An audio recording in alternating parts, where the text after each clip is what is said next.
बिस्मिल्लाहिर्रहमानिर्रहीम। अस्सलाम वालेकुम नाजरीन, आज हम आपको लूत अलैहिस्सलाम की कौम का वाक़या सुनाएंगे कि लूत अलैहिस्सलाम की कौम ऐसा कौन सा अमल करती थी जिसकी वजह से उन पर अल्लाह ताला ने पत्थरों की बारिश कर दी। नाजरीन, सबसे ज्यादा बेहया कौम लूत अलैहिस्सलाम की कौम थी। ये औरतों को छोड़कर मर्दों में दिलचस्पी रखते थे। खासकर मुसाफिरों में कोई खूबसूरत लड़का होता तो ये लोग उसे अपना शिकार बना लेते। नाजरीन, अहले सदूम अपनी रोजमर्रा की जिंदगी में सख्त जालिम, धोखेबाज और बदमुआमला थे। कोई मुसाफिर उनके इलाके से बखैरियत नहीं गुजर सकता था। कोई गरीब उनकी बस्तियों से रोटी का एक टुकड़ा ना पा सकता था। कई मर्तबा ऐसा होता था कि बाहर का आदमी उनके इलाके में पहुंचकर फाकों से मर जाता था और ये लोग उसके कपड़े उतारकर उसकी लाश को बरहना दफन कर देते थे। अपनी वादी को उन्होंने एक बाग बना रखा था जिसका सिलसिला मीलों तक फैला हुआ था। उस बाग में वो बेहयाई के साथ एलानिया बदकारियां भी करते थे। नाजरीन, हजरत लूत अलैहिस्सलाम ने उन्हें तौहीद की दावत दी और बदकारी के इस घिनौने अमल से तौबा करने का हुक्म दिया। हजरत लूत अलैहिस्सलाम ने कहा कि तुम ये क्यों करते हो? क्या तुम औरतों को छोड़कर लज्जत हासिल करने के लिए मर्द की तरफ माइल होते हो? हकीकत ये है कि तुम अहमक लोग हो। तो फिर हजरत लूत अलैहिस्सलाम अहले सदूम को दिन रात वाइज़ो नसीहत किया करते थे, लेकिन इस कौम पर इसका कोई असर न हुआ, बल्कि वो बदनसीब बहुत फखरिया अंदाज में ये काम करते थे। उन्हें हजरत लूत अलैहिस्सलाम का समझाना भी बुरा लगता था। नाजरीन, उन्होंने साफ साफ कह दिया था कि अगर तुम हमें इसी तरह भला कहते रहे और हमारे कामों में मदाखलत करते रहे तो हम तुम्हें अपने शहर से निकाल देंगे।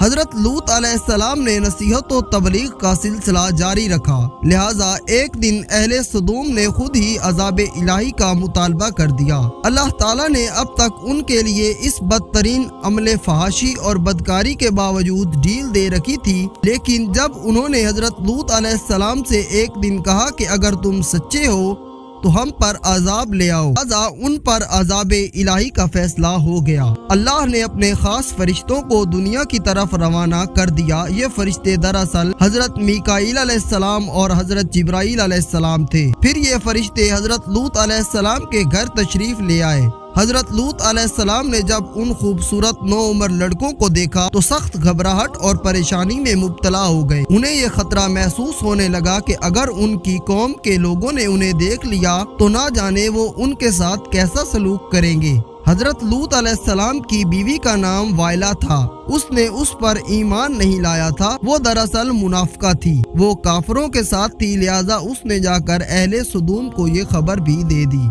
नाजरीन, लूत अलैहिस्सलाम के घर दो नौजवान लड़के मेहमान ठहरे हुए हैं। ये सुनकर बस्ती वाले दौड़ते हुए हजरत लूत अलैहिस्सलाम के घर पहुँचे। हजरत लूत अलैहिस्सलाम ने कहा कि ये जो मेरी कौम की लड़कियां हैं ये तुम्हारे लिए जायज और पाक है। अल्लाह से डरो, मुझे मेरे मेहमानों के सामने रुस्वा ना करो। क्या तुम में से कोई भी शाइस्ता आदमी नहीं है? हजरत लूत अलैहिस्सलाम की ये बात सुनकर वो लोग बोले, तुम बाखूबी वाकिफ हो कि हमें तुम्हारी बेटियों से कोई हाजत नहीं और जो हमारी असल चाहत है उससे तुम बाखूबी वाकिफ हो। कौमे लूत के इस शर्मसार जवाब से अंदाजा लगाया जा सकता है कि वो फेले बद में किस हद तक मुब्तला हो चुके थे। नाजरीन, हजरत लूत अलैहिस्सलाम की कौम उनके घर की तरफ दौड़ती हुई आई तो हजरत लूत ने घर के दरवाजे बंद कर दिए और उन नौजवानों को एक कमरे में छुपा दिया। इन बदकार लोगों ने आपके घर का घेराव किया हुआ था और उनमें से कुछ घर की दीवार पर भी चढ़ने की कोशिश कर रहे थे। हजरत लूत अलैहिस्सलाम ने अपने मेहमानों की इज्जत के ख्याल से बहुत ज्यादा घबराए हुए थे। फरिश्ते ये सब मंजर देख रहे थे।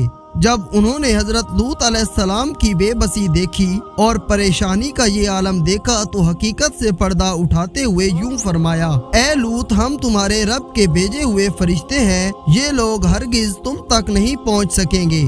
अभी कुछ रात बाकी है तो आप अपने घर वालों को लेकर चल दो और तुम में से कोई शख्स पीछे मुड़कर ना देखे। अहले सदूम हजरत लूत अलैहिस्सलाम के घर का दरवाजा तोड़ने पर बाजिद थे कि हजरत जिब्राईल अलैहिस्सलाम ने घर से बाहर निकलकर अपने पर का एक कोना उन्हें मारा, जिससे उनकी आंखों के ढेले बाहर निकल आए और बसारत जाहिर हो गई। یہ خاص عذاب ان لوگوں کو پہنچا جو حضرت لوط کے پاس بدنیتی سے آئے تھے۔ حضرت لوط علیہ السلام کی حقیقت حال جان کر مطمئن ہو گئے اور اپنے گھر والوں کے ساتھ رات کو ہی نکل کھڑے ہوئے، لیکن پھر بھی ان کی بیوی ان کے ساتھ نہیں تھی۔ لیکن کچھ دور جا کر وہ واپس اپنے قوم کی طرف پلٹ گئی اور قوم کے ساتھ جہنم واصل ہو گئی۔ صبح کا آغاز ہوا تو اللہ کے حکم سے حضرت جبرائیل علیہ السلام نے بستی کو اوپر سے اکھاڑ دیا اور پھر اپنے بازو پر رکھ کر آسمان پر چڑھ گئے، یہاں تک کہ آسمان والوں نے بستی کے کتے کے بھونکنے اور مرغیوں کے بولنے کی آوازیں بھی سنی۔ پھر اس بستی کو زمین پر دے مارا، جس کے بعد ان پر پتھروں کی بارش ہوئی۔ ہر پتھر پر مرنے والے کا نام لکھا ہوا تھا۔ جب یہ پتھر ان کو لگتے تو ان کے سر پاش پاش ہو جاتے۔ صبح سویرے شروع ہونے والا یہ عذاب اشراق تک پوری بستی کو نیست و نابود کر چکا تھا۔ قوم لوط کی ان خوبصورت بستیوں کو اللہ نے انتہائی بدبودار اور سیاہ جیل میں تبدیل کر دیا تھا، جس کے پانی سے رہتی دنیا تک کوئی فائدہ نہیں اٹھایا جا سکتا۔ سمندر کے اس حصے میں کوئی جاندار مچھلی، مینڈک وغیرہ زندہ نہیں رہ سکتے، اس لیے اسے ڈیڈ سی یعنی بحر مردار کہا جاتا ہے، جو اسرائیل اور اردن کے درمیان واقع ہے۔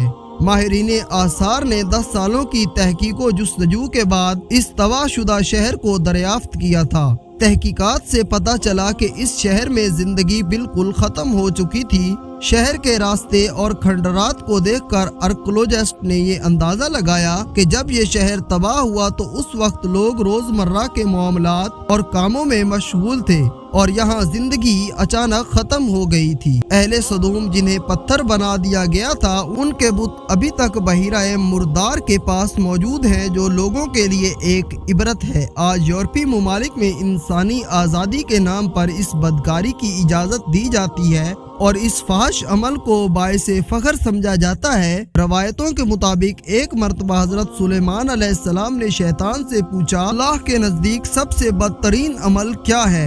ابلیس بولا، جب مرد مرد سے بدفعلی کرے اور عورت عورت سے خواہش پوری کرے، اور مجھے شرم آتی ہے یہ کہتے ہوئے کہ آج ہمارے معاشرے میں یہی چل رہا ہے، بلکہ اس قبیح کام کو قانون کی سرپرستی بھی حاصل ہے۔ ناظرین، دعا ہے کہ اللہ پاک ہمیں اس گندے اور غلیظ کام سے بچنے کی توفیق عطا فرمائے۔ ناظرین، اگر ویڈیو پسند آئی ہے تو چینل کو سبسکرائب کریں۔ شکریہ۔